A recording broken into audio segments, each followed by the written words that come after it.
Hello friend, আমি মুনমুন হোসেন আর আপনারা দেখছেন আপনাদের প্রিয় চ্যানেল গ্রাফটিং গার্ডেন। দেশ এবং দেশের বাইরে যে যেখান থেকে আজকের এই ভিডিও দেখছেন সবাইকে অনেক অনেক শুভেচ্ছা এবং অভিনন্দন। আমাদের দেশে যে সমস্ত তৈল জাতীয় ফসল আবাদ করা হয়, সরিষা তার ভিতরে অন্যতম। সরিষার তেল আমরা খাদ্য হিসেবে ব্যবহার করি, মাথায় ব্যবহার করি, শরীরে মাখার কাজেও ব্যবহার করি। এর খোল আমরা গোখাদ্য হিসাবে এবং গাছের জৈব সার হিসাবে ব্যবহার করে থাকি। এছাড়া মাছ চাষেও খোলের ব্যবহার দিন দিন বেড়েই চলেছে। তো ফ্রেন্ড, আমাদের অর্থনীতিতে সরিষার চাহিদা দিন দিন বৃদ্ধি পাচ্ছে। আজকের ভিডিওতে আমি আপনার সাথে শেয়ার করতে যাচ্ছি কিভাবে আপনারা সঠিক পদ্ধতিতে চাষ করার মাধ্যমে সরিষার বাম্পার ফলন নিশ্চিত করবেন। তাহলে বুঝতে পারছেন কতটা গুরুত্বপূর্ণ একটা ভিডিও এখন আমি আপনার সাথে শেয়ার করতে যাচ্ছি। তাহলে চলুন শুরু করি আজকের মূল ভিডিও। ফ্রেন্ড, সরিষা স্বল্পকালীন রবি ফসল, আর এই ফসল আবাদ করার মাধ্যমে খুব স্বল্প সময়ে আমাদের কৃষকরা অধিক মুনাফা অর্জন করতে পারে। তো ফ্রেন্ড, সরিষা চাষ করার ক্ষেত্রে আমাদের দেশের কৃষকদের কিন্তু অনেক সমস্যার সম্মুখীন হতে হয়। এই সরিষা চাষের সময় সরিষা ক্ষেতে 14 ধরনের রোগের আক্রমণ পরিলক্ষিত হয়। এর ভিতরে শুধুমাত্র 9টি হয় ছত্রাকজনিত কারণে, একটি হয় ব্যাকটেরিয়াজনিত কারণে, আর 2টি হয় ভাইরাসজনিত কারণে। একটি নিমোটর, যেটা শিকড়ের রোগ, আর একটি সম্পূরক উদ্ভিদ অর্থাৎ পরজীবী। তাই আমাদের সরিষার সঠিক ফলন নিশ্চিত করার জন্য আমাদেরকে অবশ্যই আমাদের সরিষা ক্ষেতকে সঠিক পর্যবেক্ষণে রাখতে হবে, অর্থাৎ আমাদের চেষ্টা করতে হবে প্রতিনিয়ত যেন আমরা আমাদের সরিষা ক্ষেতের দিকে নজর রাখতে পারি। তো ফ্রেন্ড, সরিষার সঠিক পরিচর্যা এবং সঠিক নিয়মের আবাদের মাধ্যমেই কিন্তু আমরা সরিষার বাম্পার ফলন নিশ্চিত করতে পারবো।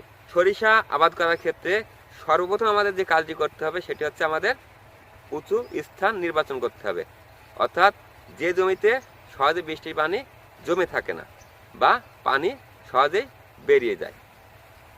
কারণ সরিষা পানি বদ্ধতা একদম সহ্য করতে পারে না। সরিষার জমিতে যদি পানি বাঁধে তাহলে কিন্তু আপনার সরিষা মারা যাবে। জমি নির্বাচনের পর আমাদেরকে জমিটা ভালোভাবে চাষ দিয়ে সরিষা বোনার উপযুক্ত করতে হবে। তো ফ্রেন্ড, চাষ দেওয়ার সময় অবশ্যই আপনাদের লক্ষ্য রাখতে হবে যে সরিষা যেহেতু ছোট দানার ফসল, তাই আপনারা অবশ্যই চেষ্টা করবেন আপনাদের জমির মাটিটাও যেন ছোট হয়। সরিষা ক্ষেতের মাটি যদি মোটা হয় তাহলে আপনি বীজ বোনার পর যে সমস্ত বীজ এই মোটা মাটির নিচে পড়বে সেগুলা কিন্তু বেরোতে অনেক দেরি হবে, আর এর ফলে আপনার সমস্ত জমিতে কিন্তু একসাথে সরিষার গাছ বের হবে না, যার ফলে আপনার সরিষা উৎপাদনে ফলন মারাত্মকভাবে কমে যাবে।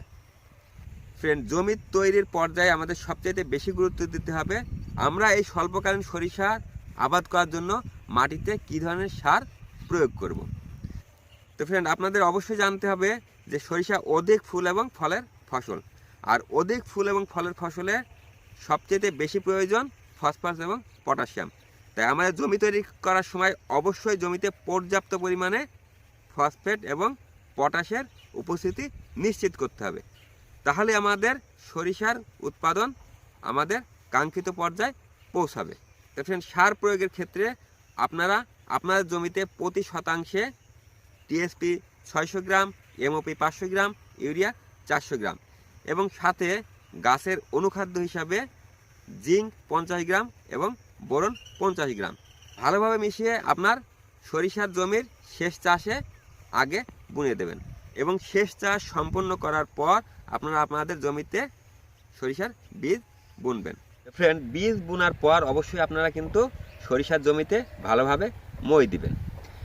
এই মই দেওয়ার ফলে মাটির আর্দ্রতাটা ঠিক থাকবে, খুব দ্রুত সরিষার বীজ অঙ্কুরিত হবে এবং অধিক শিকড় ছাড়ার মাধ্যমে গাছ মাটি থেকে তার পর্যাপ্ত খাদ্য সংগ্রহ করতে পারবে এবং দ্রুত সুস্থ সবলভাবে বেড়ে উঠবে।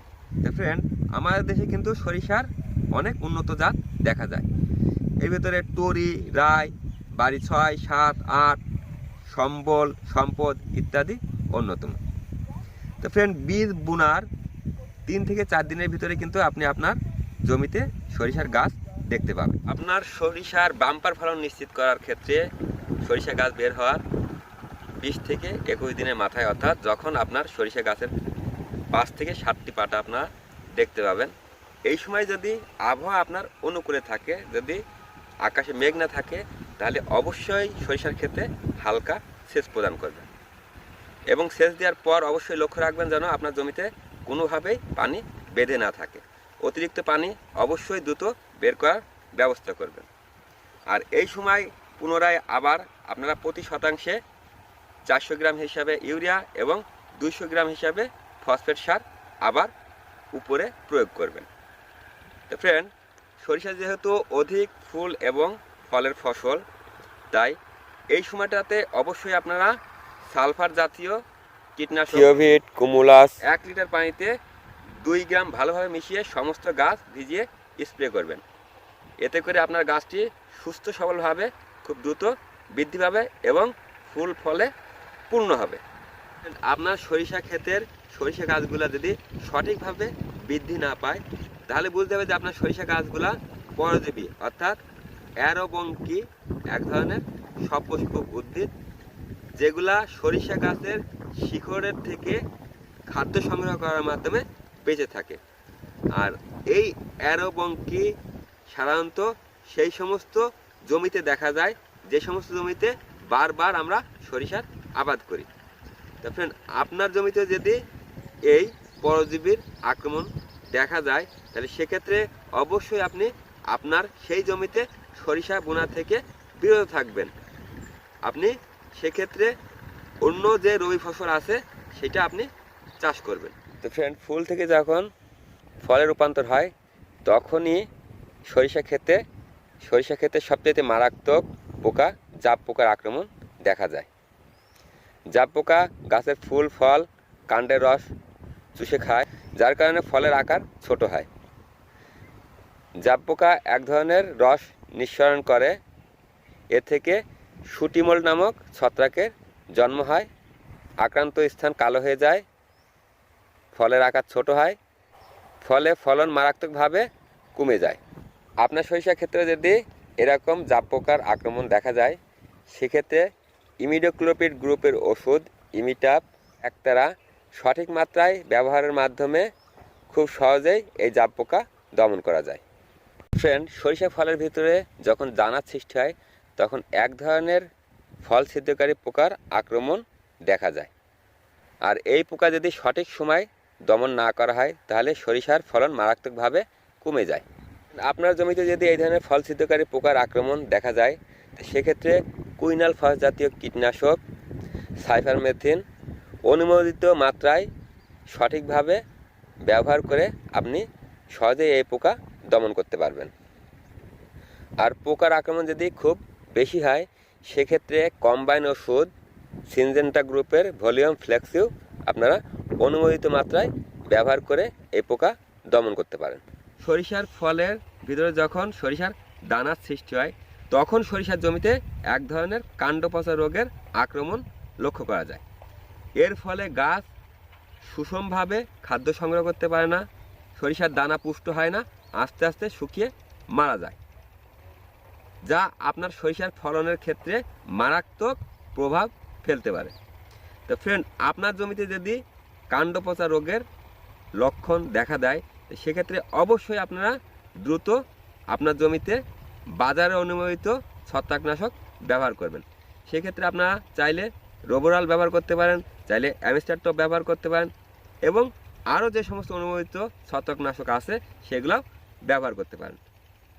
আমাদের সরিষার সঠিক উৎপাদন নিশ্চিত করার জন্য অবশ্যই আমাদের সরিষা ক্ষেতকে সঠিক পর্যবেক্ষণে রাখতে হবে। অর্থাৎ যে সময় যে ধরনের ছত্রাক ব্যাকটেরিয়া ভাইরাসের আক্রমণ হোক না কেন আমাদেরকে সঠিক মাত্রায় কীটনাশক প্রয়োগের মাধ্যমে আমাদের সরিষা ক্ষেতকে রোগমুক্ত রাখতে হবে, যার ফলে আমরা আমাদের সরিষা ক্ষেত থেকে কাঙ্ক্ষিত ফসল সংগ্রহ করতে পারবো।